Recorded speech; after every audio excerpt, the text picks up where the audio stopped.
اسے نہیں پتا ہوتا کہ جی یہ آج کہاں مجھے روزی روٹی ملے گی، لیکن کہیں نہ کہیں مل ہی جاتی ہے اس کو۔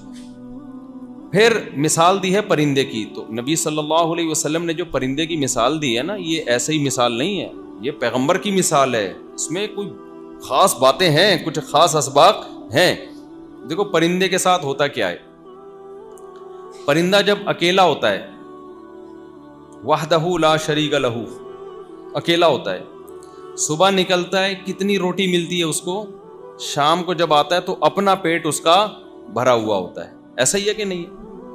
پھر جب پرندہ بالغ ہوتا ہے تو اسے شادی کی تلاش میں، چڑا جب بالغ ہوتا ہے تو شادی کی تلاش میں اس کو چڑیا پھنسانی ہوتی ہے، گرل فرینڈ بنانے کے لیے نہیں پھنساتا وہ، بلکہ شادی کرنے کے لیے کہ دونوں مل کے گھونسلہ بنائیں گے، پھر ایسا ہی ہے کہ نہیں ہے؟ تو پرندہ چڑا جب بالغ عاقل بالغ ہوتا ہے تو چڑیا کو مس کالیں دینا نکاح کی نیت سے، غلط نیت سے نہیں، رابطے کرنا شروع کر دیتا ہے۔ چڑیا اس سے پوچھتی ہے کہ ارننگ کتنی ہے تمہارا، سورس آف انکم کیا ہے، پوچھتی ہے چڑیا؟ بے بولو نا کیا ہو گیا بھائی، نہیں پوچھتی۔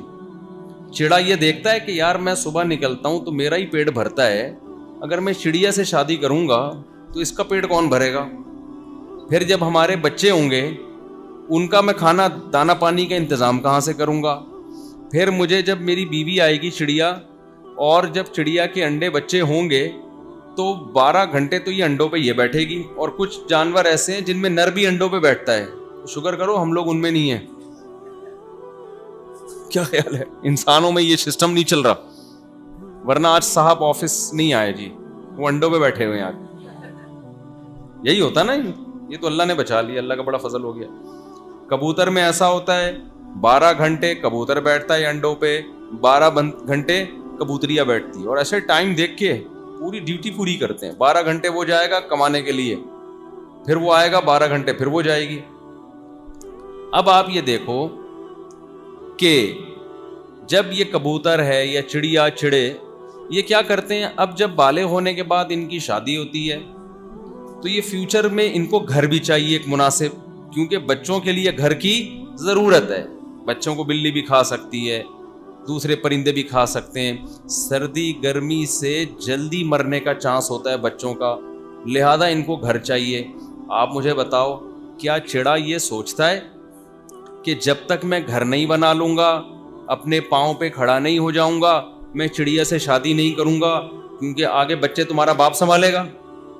ہم اگر چڑے کو مشورہ دیں تو چڑا ہمیں کیا کہے گا؟ بچے تیرا باپ سنبھالے گا۔ یہ کرتا ہے بات چڑا؟ کس پہ توکل کر رہا ہے؟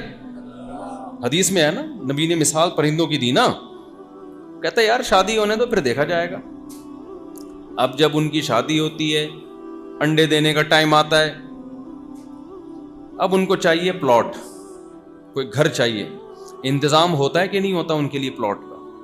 بولو نا۔ جو چڑے کے حساب سے جو بحریہ ٹاؤن ہے نا، چڑے کو وہ ملتا ہے جو چڑے کے حساب سے بحریہ ٹاؤن ہے، ان کا اپنا بحریہ ٹاؤن ہے کہ یہ والی درخت ہے، یہ یہاں کوے کی نظر نہیں پڑے گی، یہ لوکیشن ہے، ٹیمپریچر بڑا مینٹین ہے یہاں کوئی دوسرا چھچورا چڑا بھی نہیں آئے گا چڑیا کو چھیڑنے کے لیے۔ ایک شریف آدمی کو اسی ٹائپ کا گھر چاہیے ہوتا ہے نا۔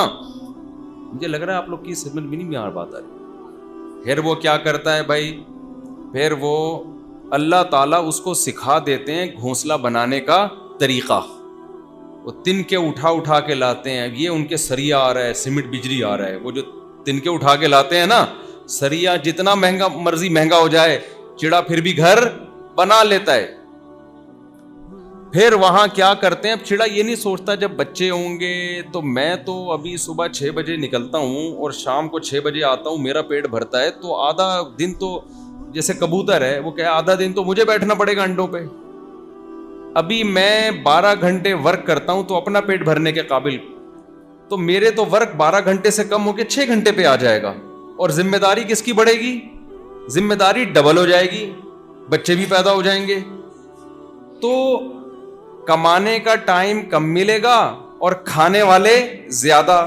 تو عقل کے لحاظ سے چڑے کو شادی کرنی چاہیے، عقل کے لحاظ سے، لیکن چڑا کہتا ہے دیکھا جائے گا۔ چڑا کیا کہتا ہے؟ کبوتر کیا کہتا ہے؟ ٹائم آنے دو دیکھا جائے گا.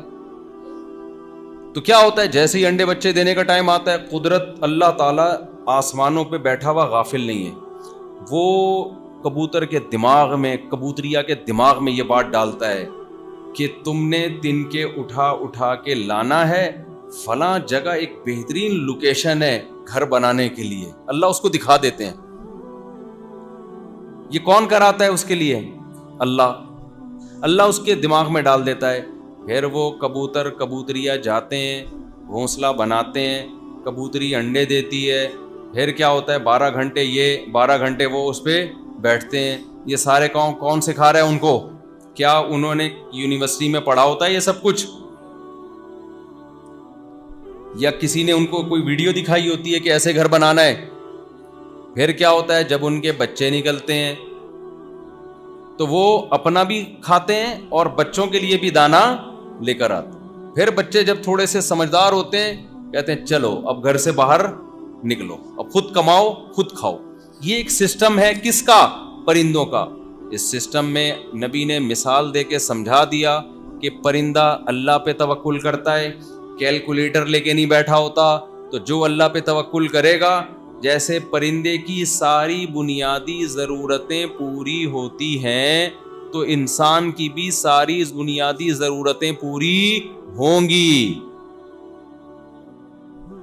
جیب میں دھیلا نہیں ہے, کر لو شادی, اللہ انتظام, لیکن اپنی طرف سے محنت کرو. پرندہ ایسا نہیں کرتا. یہ جو آج کل کہتے ہیں نا شادی کر لی, مفتی صاحب کا بیان سن کے بچے ہو گئے ہے ہی نہیں کچھ, وہ ہے ہی نہیں کچھ. تو بات یہ ہے کہ اگر کبوتر وہ گھونسلے سے نکلے ہی نہیں, کم بخت بیٹھا ہوا پب جی کھیلتا رہے ہیں بھائی, پھر کبوتریا سے شادی بھی کر رہا ہے اور کبوتریا ارطغرل ڈرامہ دیکھتی رہے سارا دن بیٹھ کے, مجھے ایک بات بتاؤ, گھونسلہ بنا لیں گے وہ؟ بولو نا. اور کبوتر کے پھر انڈے بچے ہو گئے, وہ باہر گیا جاب کرنے کے لیے, بچوں کے لیے کھانا لانے کے لیے, گٹکے کی دکان پہ جا کے بیٹھ جائے, وہ ڈبو کھیل رہا ہے, کئی گھنٹے کیا کر رہا ہے؟ ڈبو کھیل رہا ہے. پھر جب اس کے بچے بھوکے مر رہے ہیں تو کیا مفتی صاحب کے بیان سن کے ہم نے تو اتنے انڈے بچے ہو گئے تھے ہمارے, اور دیکھو اب مفتی صاحب نے ہمیں پھنسا دیا, اور نہ بچوں کے کھانے کی روٹی ہے, وہ کبوتریاں بھی گالیاں دیتی ہے, اور یار ہمارے پاس تو پان گٹکے کے پیسے نہیں ہیں. مفتی صاحب کہتے ہیں اللہ پہ توکل کرو گے اللہ رزق کے دروازے کھولے گا. تو بتاؤ یہ معاذ اللہ کی غلطی ہے, یہ مفتی صاحب کی غلطی ہے, یہ شریعت کی غلطی ہے, یہ اس کبوتر کی غلطی ہے؟ بھائی اپنی ذمہ داری تو پوری کر, اس کے بعد اللہ رزق کے دروازے کھولے گا. سمجھ میں آ رہا ہے اورنگی ٹاؤن والوں؟ یہ گٹکے کی جتنی دکانیں یہاں پر ہیں, میرا خیال ہے شاید کہیں اور اتنی نہیں ہے, یہاں گٹکا بند رہا ہے. اور ایسے گٹکے ہیں میں جو لوگ بتاتے ہیں مجھے آ کے, بھائی ابھی میں زیادہ ڈیٹیل میں نہیں جاؤں گا, ایسا نہ دوسرے علاقوں سے لوگ گٹکا خریدنے آ جائیں یہاں پہ, کیا ہمیں تو پتہ نہیں تھا اس کوالٹی کا گٹکا بک رہا ہے. ٹھیک ہے, ہر چیز بتانے کی نہیں ہوتی. اب میں ایک بات آپ سے اب جو اصل بات میں کہنا چاہ رہا تھا, پرندے صدیوں سے اسی طرح ایسے گھر بناتے ہیں نا, جس پرندے کو جس ڈیزائن کا گھر چاہیے ہمارا رب اس کو اسی ڈیزائن کا گھر بنانا سکھا دیتا ہے. کچھ پرندے درختوں کے مضبوط تنوں میں سوراخ کرتے ہیں, چھید کرتے ہیں, اور ایسا خوبصورت گھر بناتے ہیں, اس کے بعد اس میں انڈے دیتے ہیں, کیونکہ ان کے بچوں کے لیے اس سے زیادہ سوٹیبل گھر ہو نہیں سکتا. اس سے ہمیں ایک بات پتہ چلتی ہے کہ ہمارا رب انسانوں کی, جانوروں کی ضرورتوں سے واقف بھی ہے, اور وقت جیسے جس چیز کا آتا ہے وہ ان کو وہ چیز سکھا بھی دیتا ہے, ان کے لیے اس کے اسباب پیدا کر بھی دیتا ہے. یہاں تک بات کلیئر ہو گئی. دوسری بات ایک اور کلیئر, کہ اللہ تعالیٰ نے ہمارے نبی نے مثال دی پرندوں کی. تم توکل کرو گے, ایسے موج کرو گے جیسے پرندے موج کرتے ہیں. ان کے بچوں کی شادیاں بھی ہو رہی ہیں, بچے بڑے بھی ہو رہے ہیں, پروان بھی چڑھ رہے ہیں, گھر بھی بن رہا ہے, سوٹیبل جگہ بھی مل رہی ہیں. ہاں کچھ حادثات ہوتے ہیں, وہ تو ہر جگہ ہی ہوتے ہیں. طوفان آیا تو سارے گھونسلے اڑ گئے, وہ تو ایک قدرت کی طرف سے, اس میں تو پھر. لیکن اس سے ایک اور بات پتہ چلی کہ ہماری ضرورت اتنی ہی ہے جتنی دنیا میں رہنے کے لیے پرندے کی جو ضرورتیں ہیں نا، ہماری بھی کیا ہے اصل وہی ہیں، اس سے زیادہ ہوس ہے. کیا مطلب؟ آپ جب اللہ پہ اعتماد کریں گے، توکل کریں گے، اللہ تعالیٰ آپ کو آپ کی دنیا میں ساری ضرورتیں پوری کرے گا. کیسے کرے گا؟ جب آپ بالغ ہوگے، آپ اللہ پہ توکل کر کے نکاح کرو گے تو اللہ آپ کے لیے گھر کا انتظام بولو کرے گا. پھر جب بیوی آئے گی، اس کے 2 وقت کی روٹی کا انتظام، کیونکہ میڈیکلی 2 وقت کا کھانا ضروری ہے. 3 وقت کا نہ صرف یہ کہ ضروری نہیں ہے بلکہ نقصان دہ ہے. صحابہ 2 ٹائم کا کھاتے تھے، کہا تھا میں بھی 3 ٹائم ہوں، لیکن فرض واجب تو نہیں قرار دیتا نا بھائی. کھا تو سبھی 3 کیا 6 ٹائم کھا رہے ہیں، لیکن ضرورت کس سے پوری ہو جائے گی؟ 2 ٹائم سے. ایک بکرتن و عشیہ، ہمارے نبی جو کھانا کھایا کرتے تھے یا صحابہ کرام، صبح 11 بجے 12 بجے، اس کے بعد قیلولہ کرتے اور رات کو مغرب کے بعد، اس کے بعد عشاء پڑھتے ہی سو جاتے. یہ نیچرل ہے. آج میڈیکل سائنس اسی کو ثابت کر رہی ہے بھائی یہ اصل ہے. پہلے ڈاکٹر کہتے تھے ہر وقت تھوڑا تھوڑا کھاتے رہو. ہم جب بچپن میں ڈاکٹروں سے سنتے تھے، ڈاکٹر کہتے تھے تھوڑا تھوڑا 6 ٹائم کھاؤ لیکن تھوڑا تھوڑا. مجھے اسی وقت یہ بات سمجھ میں نہیں آتی تھی کہ پھر ہم میں اور بکری میں فرق کیا ہو گیا.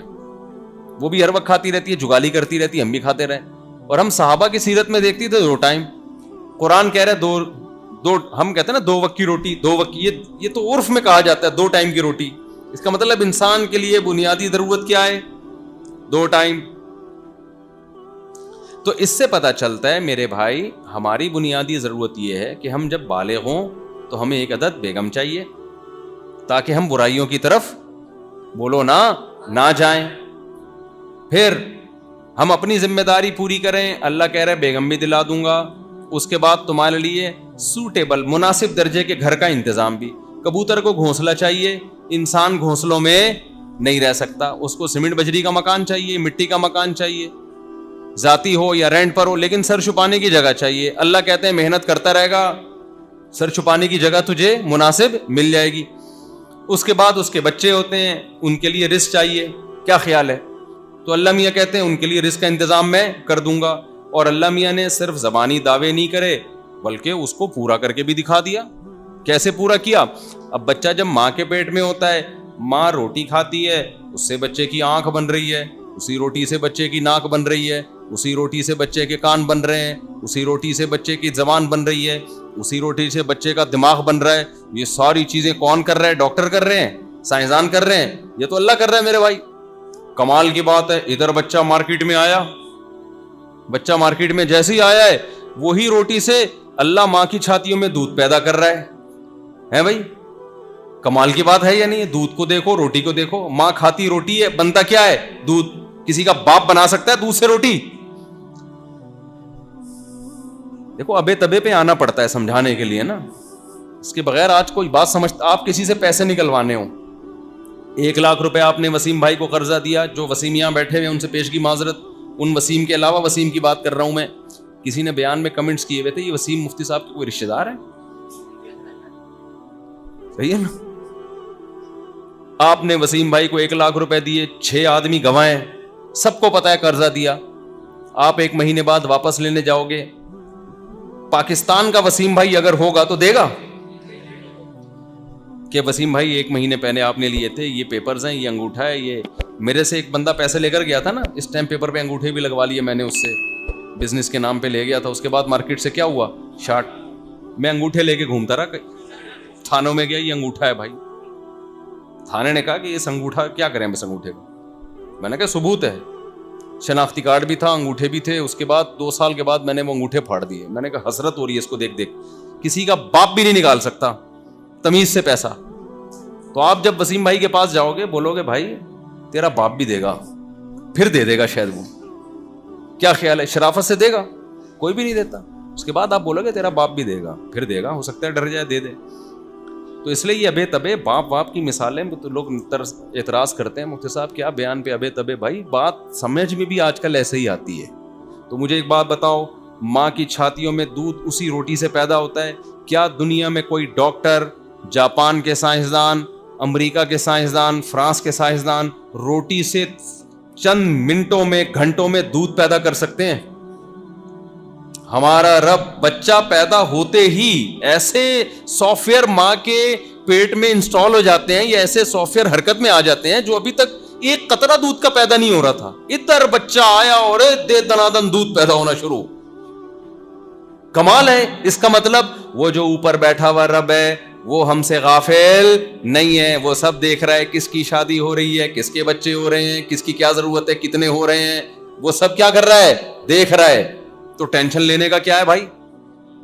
اس کے بعد بھی کوئی ٹینشن لے رہا ہے, پیسے ہی نہیں ہے, پیسے ہی نہیں ہے, یہ ہو رہا ہے, وہ ہو رہا ہے. کل وہ میرے بھانجا مجھے ملا نا, اس کی شادی ہو رہی ہے, دیلا جیب میں ہے نہیں, شادی ہو رہی ہے. تو مجھے کہنے لگا کہ جب میری ابا نے میری شادی کی بات کی تو سارے رشتے دار خلاف, یہ کماتا وماتا کچھ ہے نہیں, تم رکھو گے کہاں بہو کو؟ میرا اپنا سگا 2 بھانجے. تو کہتے ہیں کہ ہم نے کہا بس ہو جائے گا انشاءاللہ. ہو گیا, گھر کا انتظام بھی ہو گیا, فرنیچر کا انتظام بھی ہو گیا, ابھی رخصتی اگلے ہفتے. تو کہہ رہے تھے اگر ہم آپ کے بیان نہ کل کی بات ہے, کہہ رہے ہیں آپ کے بیان نہ سنے ہوتے نا تو ہم نہیں کرتے شادی. ہم نے سنا تھا کہ سب کچھ ہو جاتا ہے تو ہو گیا. مجھے دیکھ لو, آپ کے سامنے بیٹھا ہوا ہوں. میں جب باتیں کرتا نا 2004 میں دوسری شادی, تو جو میرے مالی حالات جانتے تھے وہ کہتے تھے دکان پکوڑوں کی, باتیں کروڑوں کی. اور جو اس طرح کی باتیں کرتے تھے اب تک ہمارے چھڑے گھوم رہے ہیں. وہ اب تک کیسے گھوم رہے ہیں؟ میں بھی 4 شادیوں کے فضائل بیان کرنے نہیں آیا, میں تو آپ کو بتا رہا ہوں اللہ پہ توکل اور اللہ پہ اعتماد کیا ہوتا ہے, اور کیسے ہم نے آگے زندگی گزارنی ہے, کن اصولوں کو سامنے رکھ کر. جو ان اصول ہم نے اپنی زندگیوں سے نکال دیے ہیں, ڈپریشن میں جا رہے ہیں, خودکشیوں کی طرف جا رہے ہیں, تو ہم نے سامنے آخرت کو رکھنا ہے. تو ہماری بنیادی ضرورت اس وقت بچے کی بنیاد, جب بچہ پیدا ہوتا ہے تو بنیادی ضرورت کیا ہوتی ہے اس کی؟ ماں کا دودھ. وہ ہم پیدا کر نہیں سکتے. ہم ملازمت کر سکتے ہیں اللہ کا, تو یہ تمہیں کرنی پڑے گی, یہ میں خود سے روزی نہیں دوں گا. پہلے دہاڑی لگاؤ گے, جاب کرو گے, کماؤ گے تو پیسہ ملے گا. یہ کام ہم کر سکتے ہیں, لہذا اللہ کہتا ہے تم کرو, میں تمہیں رزق دوں گا. جب بچہ پیدا ہوتا ہے تو اس کی بنیادی ضرورت ہے دودھ, اور دودھ بھی وہ جو بچے کے لیے سوٹیبل ہے, وہ ماں کے علاوہ کہیں ہوتا نہیں ہے. وہ ہم اور آپ پیدا نہیں کر سکتے. ہم اس کو پلا دیں گے بھینس کا, بکری کا, یا ڈبے کا. ڈبہ ہم پیدا کر سکتے ہیں, وہ ہم پلا دیتے ہیں اس کو, وہ اس کے لیے سوٹیبل نہیں ہے. تو اللہ کہتا ہے جو چیز تم سے نہیں ہوگی وہ میں کر لوں گا. صحیح ہے نا؟ وہ کیا کروں گا؟ وہ میں کروں گا. لہذا دودھ کس نے پیدا کر دیا؟ اللہ نے. ہم پریشان ہوئے, ہم نے اللہ سے پوچھا اللہ دودھ تو پیدا ہو جائے گا, ٹھیک ہے, اس کے ماں کی چھاتیوں میں روٹی سے تو پیدا کرے گا, خربوزہ کھا رہی ہے اس سے دودھ پیدا ہو رہا ہے, انڈے کھا رہی ہے اس سے, جو کھائے گی اس سے کیا پیدا ہوگا؟ دودھ پیدا ہوگا. کمال کی بات ہے بھائی. اے اللہ, لیکن بچے کو سمجھائے گا کون کہ دودھ یہاں سے ملے گا اور ایسے حلق میں اترے گا؟ اس کے لیے تو پیدا ہوتے ہی مجھے کسی انسٹیٹیوٹ میں بچے کو ایڈمیشن کروانا پڑے گا, اور چائلڈ اسپیشلسٹ جو بچے کی نفسیات سے واقف ہیں وہ بچے کو ورک شاپ کروائیں گے دودھ پیتے بچے کو, کہ دیکھ دائیں بائیں منہ نہ مارنا, ماں کی چھاتیوں کی طرف جانا اور ایسے دودھ کو اپنے پیٹ میں نگلنا, چوسنا ایسے دودھ کو. اس لیے بھائی میں تو بچے نہیں پیدا کر رہا بھائی, یہ تو بڑا مشکل ہے. بچے کو سکھائے گا کون؟ تو عقل مند اگر ہو, جو اللہ کو مانتا ہو, وہ کیا کہے گا بھائی اللہ نے پیدا کیا ہے نا, تو سکھائے گا کون؟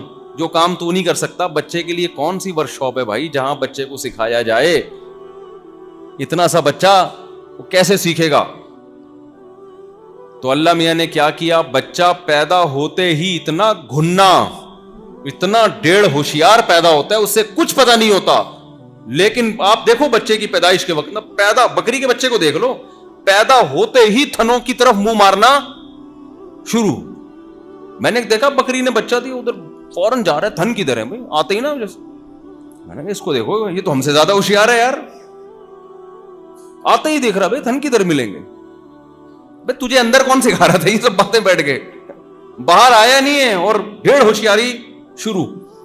وہ ادھر ادھر منہ مار رہا ہے, اور جا کے پھر جیسے کیسے جب اس کو تھن ملتے ہیں نا اندر, جیسے نابینا آدمی نہیں یوں کر کے دیکھ رہا ہوتا ہے چیزوں کو, ایسے بچہ پیدا ہوتا ہے, اس کو بھی دیکھنا بھی نہیں آتا, ایسے نابینا لوگوں کی طرح یوں کر رہا ہوگا, یہ دودھ کدھر سے ملے گا منہ, ایسے اسٹائل مار رہا ہوتا ہے, اور جیسے ہی تھن اس کے منہ میں آئے ایک دم کھینچنا شروع کرتا ہے. یہ کون سکھا رہا ہے بھائی اس کو؟ اللہ سکھا رہا ہے. تو ہم کوئی کافر تھوڑی ہیں جو خدا کے منکر ہوں. ہم تو اللہ کو مانتے ہیں. عرش پہ بیٹھا ہوا رب اس بکری کے بچے کو سکھا رہا ہے اور کہہ رہے اس کی ضرورت کون پوری؟ جس نے پیدا کیا وہ اس کی ضرورت پوری کرے گا. تو ٹینشن لینے کا ہے؟ پھر کیوں ٹینشن لی ہوئی ہے؟ پھر گٹکا کیوں کھا رہے ہو؟ ٹینشن ہوتی ہے تو گٹکے کھاتا ہے نا آدمی. پھر سٹے کیوں لگا رہے ہو؟ کتنے چرسی آپ کو اللہ معاف فرمائے, اگر میں ہاتھ کھڑا کروں یہاں کتنے نکل آئیں گے. ہر جگہ ہی ہیں, یہ صرف اورنگی ٹاؤن کی خاصیت نہیں ہے. کیا کیا نشے ڈپریشن کو ختم کرنے کے لیے. تو تمہیں ڈپریشن ہے کس بات کی؟ تمہارے تو ساری ضرورتیں خدا پوری کر رہا ہے بھائی, تو ٹینشن کس بات کا لے رہے ہو؟ ابھی میں بتاتا ہوں کس بات کی ٹینشن لے رہے ہیں, وہ بھی بتاتا ہوں. تو پہلے میں یہ بات اچھی طرح سمجھا دوں. تو اللہ کہتے ہیں جب بچہ آیا مارکیٹ میں, ضرورت کیا تھی؟ دودھ. وہ پیدا ہو گیا. اور کمال کی بات ہے, میں نے ڈاکٹروں سے یہ بات سنی ہے, چائلڈ اسپیشلسٹ سے, بچہ جتنا وزنی ہوگا اس کو خوراک اتنی زیادہ چاہیے ہوگی, جتنا باریک ہوگا اس کو خوراک اتنی, اس کا معدہ چھوٹا ہوتا. ڈاکٹر کہتے ہیں, میں نے خود سنا ہے یہ, کہ جتنے بچے کی نیڈ ہوتی ہے, ضرورت ہوتی ہے, ماں کی چھاتیوں میں دودھ اتنا ہی پیدا ہوتا ہے. کمال کی بات ہے. روٹی کو کیسے پتا چل گیا کہ جی یہ جب ماں کھائے گی تو روٹی اتنا دودھ بنائے گی؟ ہے بھائی, نہ اس سے زیادہ نہ اس سے. کوئی بیمار عورت ہو تو ایک الگ بات ہے, نارملی ایک ایک چیز اللہ نے کیلکولیٹ کر کے رکھی ہوئی ہے. تو نبی صلی اللہ علیہ وسلم نے مثال دی پرندوں کی.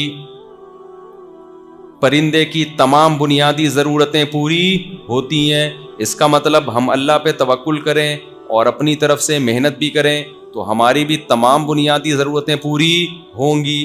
اب سوال پیدا ہوتا ہے, بہت سے لوگ کہتے ہیں ہماری تو پوری نہیں ہو رہی. اس کا مطلب وہ بنیادی ضرورت کو ان کو پتہ ہی نہیں بنیادی ضرورت کہتے کس کو ہیں. وہ صرف کمپٹیشن, تقابل, اس کے پاس اتنی بڑی گاڑی, میں رکشا چلا رہا ہوں, سمجھ رہے ہو, وہ 4 لے کے گھوم رہا ہے گاڑیاں. اب آپ لوگ آٹو پہ ہو گئے ہیں. میں نے 4 شادیوں پہ اتنا بیان کیا ہے نا کہ اب میں نہیں بھی کر رہا ہوتا تو وہ لوگ خود سمجھ رہے ہوتے ہیں, ہر چیز کو ادھر لے کے جا رہے ہو. اس کو کہتے ہیں آٹو پہ. آٹو پہ انکیوبیٹر ہوتا ہے نا آٹو پہ, اس کا 37.5 وہ ٹیمپریچر رکھ دیتے ہیں, تو جیسے ہی کم ہوتا ہے وہ خود ہی. اب آپ لوگ خود بخود, اب میں مر بھی گیا نا تو خود ہی کرتے رہو گے یہ بیان. اب آپ تو یہ کیا ہے؟ کمپٹیشن, مقابلہ, دوسرے سے آگے بڑھنے کا جذبہ, شوق. اس میں ٹینشن لے رہے ہو آپ. آپ کہہ رہے ہو میں اورنگی ٹاؤن میں رہ رہا ہوں, وہ ڈیفینس میں رہ رہا ہے یار, وہ گلشن اقبال چلا گیا یار, اس کا ذاتی گھر بن گیا اور میرے پاس کرائے کا گھر ہے. ان چیزوں کی کیا لے رہے ہیں؟ اور خواتین یہ چیزوں کی ٹینشنیں اور زیادہ لیتی ہیں. اس کے میاں نے اس کو سونے کی چوڑیاں دلا دی, ہمارا والا ہمیں آرٹیفیشل زیور بھی نہیں دلا رہا. وہ تمہارا والا بیچارہ غریب ہے, وہی کہاں سے دلائے گا بھائی؟ اس کے ابا تو اس کو ہر سال عمرے پہ لے کے جا رہے ہیں, اس لڑکی کے ابا کو. میرے ابا وہ گھر میں ہمارے دال روٹی کھا رہے ہیں ہم, ایک دوسرے کا کپڑے دیکھ دیکھ کے, ایک دوسرے کا فیشن دیکھ دیکھ کے, ایک دوسرے کے میاؤں کو دیکھ دیکھ کے. اس کا والا میاں وہ اتنا پیسے والا, ہمارا والا غریب. یہ سب چیزیں اور لڑکیوں کو بھی ڈپریشن میں ڈال رہی ہیں اور مردوں کو بھی ڈپریشن میں ڈال رہی ہیں. تو ہمارے نبی نے کیا فرمایا کہ تم اللہ پہ توکل کرو گے, بنیادی ضرورتیں کیا ہو جائیں گی؟ پوری. اور بنیادی ضرورتیں یہی ہیں. اس سے آگے کی جتنی بھی چیزیں ہیں میرے بھائی وہ بنیادی ضرورتیں نہیں ہیں, وہ اللہ کی طرف سے گریبیاں ہیں. گریبی سمجھتے ہو؟ اللہ یبسط الرزق لمن یشاء ویقدر, کس کو کہ اللہ روزی تنگ کر دیتا ہے, بس بنیادی ضرورت ملتی ہے اس کو, اور کسی کے لیے رزق کے دروازے کھول دیتا ہے. اتنے کھولتا ہے کہ اس کے لیے نوٹ گننا مشکل ہو جاتا ہے. تو وہ غریبی ہے, وہ ضرورت تھوڑی ہے, وہ اللہ کسی کو زیادہ نواز دیتا ہے. تو اس پہ ٹینشن نہیں لینی چاہیے. کیوں؟ وجہ اس کی ہے کہ جس کو اللہ زیادہ دے گا, جانا اس نے بھی قبر کے گڑھے میں, اس سے بھی چھین لے گا اللہ تعالیٰ. جس کو اللہ کم دے گا, جانا اس نے بھی کہاں ہے؟ قبر کے گڑھے میں, اس سے بھی اللہ چھین لے گا. جو جب دونوں کا انجام سیم ہونے والا ہے تو پھر ٹینشن لینے کا ہے کہ نہیں ہے؟ پھر ٹینشن لینے کا نہیں ہے, انجام سیم ہونے والا ہے. تو ٹینشن کس چیز کی لینی ہے؟ پہلے میں جس چیز کی نہیں لینی وہ بتا دوں نا. لینی کس چیز کی ٹینشن ہے وہ اللہ نے اس آیت میں بتایا جو میں نے آپ کے سامنے پڑھی ہے. ابھی تو میں جن چیزوں کی ٹینشن نہیں لینی پہلے وہ بتاؤں گا. جب آپ ٹینشن لیس ہو جاؤ گے, دیکھو ڈبے میں کوئی گند بھرا ہوا ہو, اس میں آپ نے شہد ڈالنا ہو تو پہلے وہ گند نکالا جائے گا نا, یا اسی میں شہد ڈال دو گے؟ یار نہیں آ رہی مکافی سے آصف بہن لوگ کے سمجھ میں. تو پہلے جو دماغ میں دنیا کی محبت کا گند بھرا ہوا ہے, جس کی وجہ سے ڈپریشن, اسٹریس, ٹینشن, اس گند کو, اس ڈبے کو کیا کرنا ہے؟ خالی کرنا. پھر جس چیز کی ٹینشن لینی ہے, جس کا فائدہ ہے ٹینشن لینے کا, وہ والی ٹینشن آپ میں ڈالنی ہے, انجیکٹ کرنی ہے.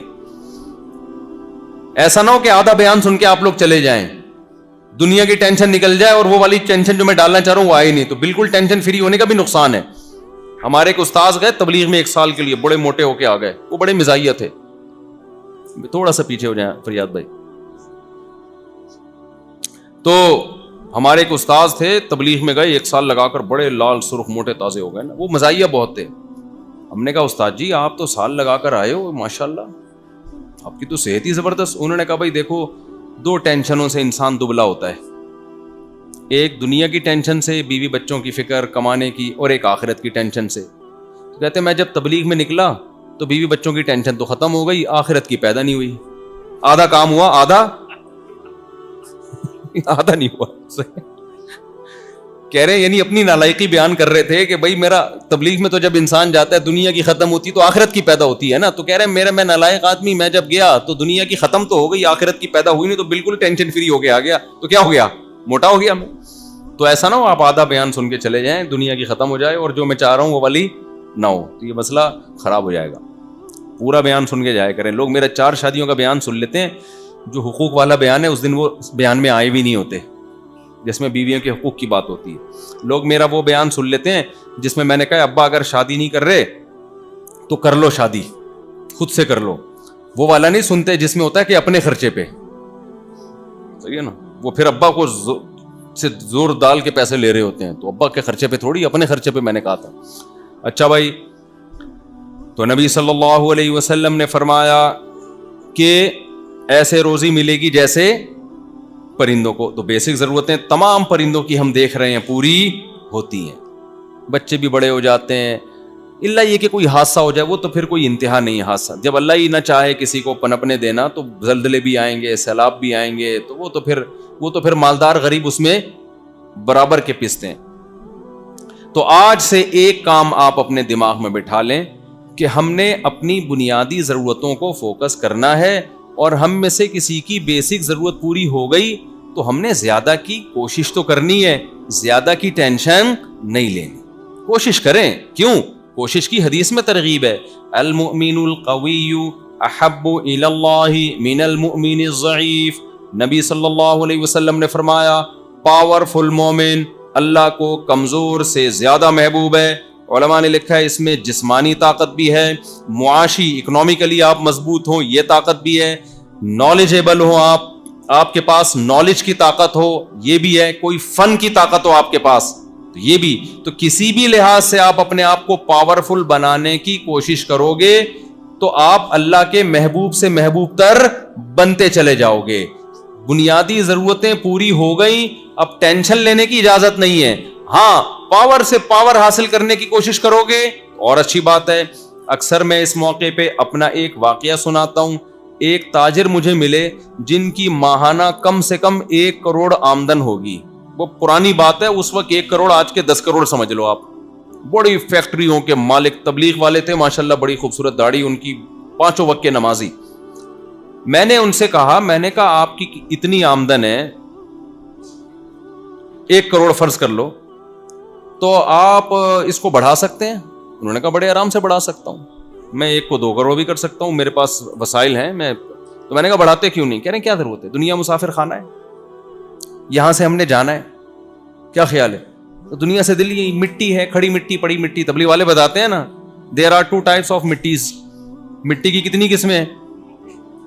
تبلیغ میں وقت لگایا ہے تمہارے یہاں بھائی, آپ کے یہاں تو اجتماع ہوتا ہے تو آپ لوگوں نے بھی وقت نہیں لگایا, تو پھر تو بڑی محرومی کی بات ہے نا. مرکز اورنگی ٹاؤن میں ہے نا. تو تبلیغ میں سکھایا جاتا ہے بلڈنگ کھڑی مٹی ہے اور دوسری جو زمین پہ وہ کیا ہے, پڑی مٹی ہے, دونوں مٹی, دل لگانے کی دونوں نہیں ہے. تو ان تاجر نے کہا کہ دنیا مسافر خانہ ہے. مفتی صاحب آپ لوگ کے بیان سے ہی سنا, علماء سے سنا, تو جب 1 کروڑ میں میرا اچھا گزارا ہو رہا ہے تو 2 کروڑ کی کمانے کی کیا ضرورت ہے. میں نے کہا مسافر خانہ ہونے کے لحاظ سے 1 کروڑ بھی بلا وجہ کما رہے ہو آپ. وہ پاگل آدمی ہے جو 1 کروڑ لے کے بس میں سوار ہوتا ہے. میں نے کہا مسافر خانے کے لحاظ سے تو ٹماٹر بیچو میرے بھائی آپ. ہاں نا, مرنا ہے نا, تو 1 کروڑ کے کیا قبر میں لے کے جاؤ گے کیا؟ 2 ٹائم کی روٹی کھاؤ گے, 3 ٹائم کھا لو گے زیادہ سے زیادہ, کتنا کھا لو گے؟ تو میں نے کہا آپ ایسا کریں, آپ اپنے گھر کا کرایہ دیکھیں کتنا ہے اور 3 ٹائم کی روٹی اور آلو پیاز ٹماٹر کا خرچہ نکال کے, گیس بجلی کا بل نکال کے جتنا کما رہے ہیں مجھے دے دیا کریں, کیونکہ دنیا کیا ہے, مسافر خانے, کیا کرنا ہے اتنے پیسے کا. اس لحاظ سے تو 1 کروڑ بھی غلط ہے. تو کہنے بات تو صحیح ہے, پھر کیا کرنا چاہیے؟ میں نے کہا بھائی آپ کماؤ کس کی خاطر؟ اللہ کی خاطر. نیت یہ کرو کہ آپ ڈبل کماؤ گے تو جب دینداروں کے پاس زیادہ پیسہ ہوگا تو بات کس کی سنی جائے گی؟ دیندار کی. جس کے پاس پیسہ ہوتا ہے نا اس کی بات سنی جاتی ہے. وہ ایک حکیم صاحب تھے, ان کو لوگ سلام کرتے ہیں نا, السلام علیکم, حکیم صاحب کہتے ہیں ٹھیک ہے پہنچا دوں گا. لوگوں نے کہا عجیب بیہودہ آدمی ہے یار, سلام کر رہے ہیں جواب دیں گے نا. پھر ایک بندہ ہے, حکیم صاحب السلام علیکم, نے کہا پہنچا دوں گا, اسی سٹائل میں نا. پھر تیسرا بندہ سڑک پہ گزرتے تھے, حکیم صاحب السلام علیکم, نے کہا پہنچا دوں گا. ایک دن ایک آدمی نے پکڑ لیا, بھائی کدھر پہنچا دے گا, ہم سلام آپ کو کر رہے ہیں. اس نے کہا اصل میں جب غریب تھا کوئی سلام نہیں کرتا تھا, مجھے کوئی بندہ محلے میں سلام نہیں کرتا تھا. اب جب سے پیسہ آیا ہے نا تو لوگ سلام کرتے ہیں, تو یہ مجھے نہیں میرے پیسے کو کر رہے ہیں. تو شام کو تجوری ہے میری پیسوں سے بھری ہوئی, اس کو سلام پہنچا دیتا ہوں. تجھے وسیم نے بھی سلام کہا ہے, غفار نے بھی سلام کہا ہے, سلیم بھی تجھے سلام کہہ رہا تھا. سمجھ رہے ہو؟ تو اس نیت سے پیسہ کما لو بھائی کہ آپ جب بات کرو گے تو سنی جائے گی, تو اور حق بات کی نیت سے کہ میں حق بات کروں گا تاکہ وہ حق بات سنی جائے. میں غریبوں پہ ظلم نہیں کروں گا, بلکہ جو ظلم کرنے والا ہے اس کا ہاتھ روکوں گا میں. اگر حضرت عثمان جیسے مالدار لوگ ہمارے نبی کے ساتھیوں میں نہ ہوتے تو جہاد کے موقع پہ 400 گھوڑے کون دیتا ہے بھائی؟ حضرت عثمان جب ضرورت پڑی, حضرت عثمان نے کنویں آج تک حضرت عثمان کے کنویں موجود ہیں مدینہ منورہ میں جو وقف کیے تھے اس دور میں. انہوں نے کتنا ثواب کما لیا بھائی, کتنا ثواب کما لیا کہ نہیں کما لیا. صدیوں سے لوگ پیتے آ رہے ہیں ان سے پانی. جب ضرورت پڑی حضرت مغیرہ ابن شعبہ نے اپنا مال نبی صلی اللہ علیہ وسلم کی خدمت میں لا کے دیا. تو میں یہ نہیں کہہ رہا کہ کمانا نہیں ہے, میں آپ سے صرف یہ کہہ رہا ہوں کہ ضرورت جتنی ہے وہ اللہ پوری کر رہا ہے, اب اس سے زیادہ کی ٹینشن نہیں لینی. تو پہلا کام جو آپ نے آج سے عمل کرنا ہے, ہر وقت زبان پہ شکر کا جملہ. جس کو 2 ٹائم کی روٹی مل رہی ہے رات کو چھپڑ میں سر چھپانے کی جگہ ہے, بے شک ابا کے تانے مل رہے ہوں, کیونکہ بے روزگار لڑکے میرے پاس آتے ہیں, خودکشیاں کر رہے ہیں, بے روزگار خودکشی کر رہے ہیں. ابھی کچھ دن پہلے خودکشی کا واقعہ میں نے بیان میں بھی بتایا. بے روزگار آتے ہیں, ابا تانے دیتا ہے, میں کیا کروں, کہاں جاؤں, مجھے خودکشی کی خیال آ رہے ہیں. میں نے کہا رات کو ابا گھر میں سونے دیتا ہے؟ کہہ رہے ہاں. میں نے کہا صبح 2 ٹائم کی روٹی مل جاتی ہے؟ کہتے ہیں ہاں. میں نے کہا کمانے کے بعد بھی یہی ہوگا, کیا خیال ہے؟ اب بھی یہی ہو رہا ہے. تو بیسک ضرورت جو پوری ہو رہی ہے کسی بھی طرح دوسرے کے خرچے پہ ہو رہی ہو, بے شک بھلے دوسرے کے خرچے پہ ہو تو رہی ہے نا. جب میں نے کہا بھوک ستائے نا, بالکل مرنے لگو بھوک سے, اللہ پھر بھی نہیں مرنے دیتا. پھر اللہ کہتا ہے چوری بھی حلال ہو جاتی ہے. آپ کو اتنی ایسا نہ ہو کہ بھوک لگ رہی ہو چوری کر لیں آپ. چوری بھوک ناقابل برداشت ہو جائے نا, علماء نے مسئلہ لکھا ہے, ناقابل برداشت بھوک ہو جائے, مرنے لگو, بھوک برداشت سے باہر, تمام علماء کا اتفاق ہے کہ پھر اور جیب میں پیسے نہیں ہیں تو بغیر پیسوں کے روٹی اٹھا کے کھا سکتا ہے, اس نیت سے کہ جب پیسے ہوئے تو دے دوں گا, ہو جائیں تو دے دے, نہیں تو وہ اللہ کی طرف سے گریوی ہو گئی. وہ ہوٹل والے کے کسی گناہ کی سزا اس کو اللہ نے دنیا میں دے دی. سمجھ رہے ہو, وہ بھی کون سا نیک ہے, اس نے بھی تو ظلم کیا ہوگا نا, کبھی کسی پیسہ, تو اللہ تعالیٰ ایسے بھوکوں کو بھیج دیتا ہے, کھا لیتے ہیں. تو ایسی مجبوری میں تو چوری بھی حلال ہو جاتی ہے بھائی. سمجھتے ہو کہ نہیں سمجھتے ہو؟ تو پہلا کام آپ نے کیا کرنا ہے, بیسک ضرورتیں پوری ہو رہی ہیں تو ٹینشن نہیں لینی. یہ کام بھی ہو گیا نا. اور اللہ کو ایسے لوگ بہت پسند ہیں, یہ بہت بڑی عبادت ہے, یہ کم عبادت نہیں ہے. دیکھو پچھلی امتوں میں پیغمبر نے اپنی قوم سے کہا وَتَتَّخِذُونَ مَصَانِعَ لَعَلَّكُمْ تَخْلُدُونَ, اے میری قوم تم لوگ اتنے مضبوط گھر بناتے ہو جیسے تم نے ہمیشہ اس میں رہنا ہے. حالانکہ حلال پیسوں سے گھر بنا رہے تھے, لیکن وہ قوم گھروں کی ٹینشن لے رہی تھی. اور ٹینشن لینا اس کی علامت ہے کہ وہ یہ سمجھتی تھی کہ ہم نے یہاں سے جانا نہیں ہے, تو اس کو بھی جرم سمجھا گیا. تو جرم کے مقابلے میں جو چیز ہوتی ہے وہ نیکی ہوتی ہے کہ نہیں ہوتی؟ تو اس کا مطلب کوئی دنیا کی ٹینشن نہیں لیتا تو اللہ کی نظر میں وہ اللہ کا محبوب بن جاتا ہے, کیونکہ اللہ بار بار اس کو سمجھا رہے ہیں دنیا مسافر خانہ ہے, خانہ ہے مسافر خانہ ہے. اس کا مطلب اس نے سچی مچی میں مسافر خانہ سمجھنا شروع کر دیا. تو اللہ کو اس بات پہ خوشی ہوگی کہ نہیں ہوگی؟ تو یہ بہت بڑی عبادت ہے یہ, کہ آپ دنیا کی ٹینشنوں کو ٹینشن نہیں سمجھتے. یہ کم عبادت نہیں ہے. اور جو نمازی تہجد گزار دنیا کی محبت لے کے گھوم رہا ہے, ٹینشن لیتا ہے, اللہ کو اس سے نفرت ہے, کیونکہ وہ ایک بہت بڑا جرم کر رہا ہے. اس دنیا کو مسافر خانہ نہیں سمجھ رہا. اللہ بار بار کہہ رہے ہیں وَمَا الْحَيَاةُ الدُّنْيَا إِلَّا مَتَاعُ الْغُرُورِ, دنیا دھوکے کا گھر ہے. اس کو اللہ کی بات پہ یقین نہیں آ رہا. دھوکے کا گھر کیسے ہے؟ دنیا دکھاتی کچھ ہے, ہوتا کچھ اور ہے.